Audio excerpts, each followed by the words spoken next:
ஆளுநரின் செயல் என்பது நூற்றாண்டு கால மரபையும் நீண்ட பாரம்பரியத்தையும் கொண்ட இந்த மக்கள் சபையை அதன் மாட்சிமையை அவமதிக்கும் செயலாகும் என்றே நான் கருதுகிறேன். 10/4/2023 அன்று இதே பேரவையில் நான் ஆற்றிய உரையின் ஒரு பகுதியை நான் இங்கே நினைவு கூற விரும்புகிறேன். ஆட்டுக்கு தாடியும் நாட்டுக்கு ஆளுநர் பதவியும் தேவையில்லை என்று பேரறிஞர் அண்ணா அவர்கள் கூறிய போதிலும், அதை முத்தமிழறிஞர் தலைவர் கலைஞர் அவர்கள் வழிமொழிந்த போதிலும், அந்த பதவி இருக்கும் வரை அதற்குரிய மரியாதையை கொடுக்க அவர்கள் முதலமைச்சர்களாக இருந்த நேரத்தில் தவறியதில்லை. அவர்களது வழியை பின்பற்றி நானும் அதிலிருந்து இம்மி அளவும் விலகியதில்லை. இந்த அரசும் தவறியதில்லை என்று அன்றைக்கு நான் எடுத்துரைத்தேன். அந்த கொள்கையொட்டியே நான் ஆளுநர் அவர்கள் உரை நிகழ்த்த வேண்டும் என்று நடவடிக்கை எடுக்க ஆணையிட்டேன். எனினும் மாண்புமிகு ஆளுநர் அவர்கள் ஏற்கனவே நடந்து கொண்டது போலவே மீண்டும் இன்று செயல்பட்டிருப்பது மிகவும் வருத்தத்திற்குரியது. தமிழ்நாடு சட்டமன்றம் 8.5 கோடி தமிழ் மக்களுடைய உணர்வுகளை பிரதிபலிக்கின்ற மாமன்றம். ஆளுநர் என்பவர் மாநில நலனில் அக்கறை கொண்டவராக, மக்கள் மேம்பாட்டில் ஆர்வம் கொண்டவராக, உண்மையை பேசுபவராக இருக்க வேண்டும். மக்களுடைய பேராதரவோடு பெரும்பான்மையோடு வெற்றி பெற்று ஆட்சி அமைந்துள்ள அரசு எடுக்கின்ற முடிவுகளுக்கு ஒத்துழைப்பு கூடியவராக இருக்க வேண்டும். அதைத்தான் அரசமைப்பு சட்டமும் அந்த பதவி வகுப்பிடம் இருந்து எதிர்பார்க்கிறது. ஆனால் நம்முடைய ஆளுநர் அவர்கள் அதற்கு மாறாக செயல்படுகிறார். மாநில நிர்வாகத்தை முடக்கவும், பொது மேடைகளில் அரசியல் பேசியும் அவதூறு பரப்பி வருகிறார். அது அவர் சொந்த விருப்பம் என்று கருதலாம். எனினும் அத்தகைய ஒரு முயற்சியை இங்கும் செய்ய அவர் முனைவது ஏற்புடையது அல்ல. நூற்றாண்டு விழா கொண்டாடி சீரும் சிறப்போடும் இயங்குகின்ற பேரவையின் புகழ் மங்கிடாத வகையில் பாதுகாத்து வந்த சான்றோர்களின் வழித்தடத்தினை பின்பற்ற வேண்டிய கடமை நமக்கு உள்ளது.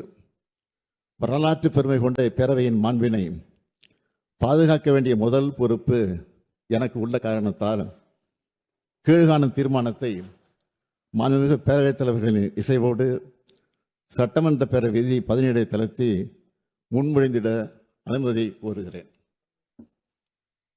அனுமதி அளிக்கப்படுகிறது. நன்றி. தீர்மானம்: ஏற்கனவே உள்ள நடைமுறைகளை பின்பற்றி தமிழ்நாடு அரசால் தயாரித்து அனுப்பி வைக்கப்பட்ட ஆளுநர் உரையை பேரவையில் படிக்காமல் மாண்புமிகு ஆளுநர் அவர்கள் சென்று வருவதை இப்பேரவை ஏற்கவில்லை. மாண்புமிகு ஆளுநர் அவர்களுக்கு அனுப்பி வைக்கப்பட்ட சட்டமன்ற உறுப்பினர்கள் மேசையில் உள்ள கணினியில் பதிவேற்றம் செய்யப்பட்ட ஆளுநர் உரையின் ஆங்கில மொழியாக்கம் இங்கே மாண்புமிகு ஆளுநர் அவர்களால் படிக்கப்பட்டதாக இப்பேரவை கருதுகிறது. அவ்வாறே அவை குறிப்பில் நடவடிக்கை குறிப்புகள் இடம்பெறலாம். மேலும் மரபு வழி நிகழ்வுகள் மாண்புமிகு பேரவைத் தலைவர்களால் படிக்கப்பெறவுள்ள ஆளுநர் தமிழாக்கம் மற்றும் நான் முன்மொழிகின்ற தீர்மானம், அதன் முடிவு ஆகியவை மட்டும் பேரவை நடவடிக்கை குறிப்பில் இடம்பெறலாம் எனும் தீர்மானத்தை நான் மொழிகிறேன். இந்த தீர்மானத்தை அனைத்து உறுப்பினர்களும் ஒருமனதாக நிறைவேற்றி தர வேண்டி அமைகிறேன். மாண்புமிகு முதலமைச்சர் அவர்களின் தீர்மானம் பேரவையின் முடிவுக்கு விடப்படுகிறது. ஏற்போர் ஆம் என்க, மறுப்போர் இல்லை என்க. மறுப்போரே இல்லை என்று கருதுகிறேன். மறுப்போரே இல்லை. தீர்மானம் ஒருமனதாக நிறைவேறியது. இன்று சட்டமன்ற உறுப்பினர்களின் கணினியில் பதிவேற்றம் செய்யப்பட்ட ஆளுநர் உரையின் ஆங்கிலம் மற்றும் தமிழில் அச்சிடப்பட்ட பகுதிகள் மட்டுமே அவை குறிப்பில் இடம்பெறும். வேறு எவையும் அவை குறிப்பில் இடம்பெறாது என்பதையும், அதுபோல் பத்திரிகைகளும் ஊடகங்களும்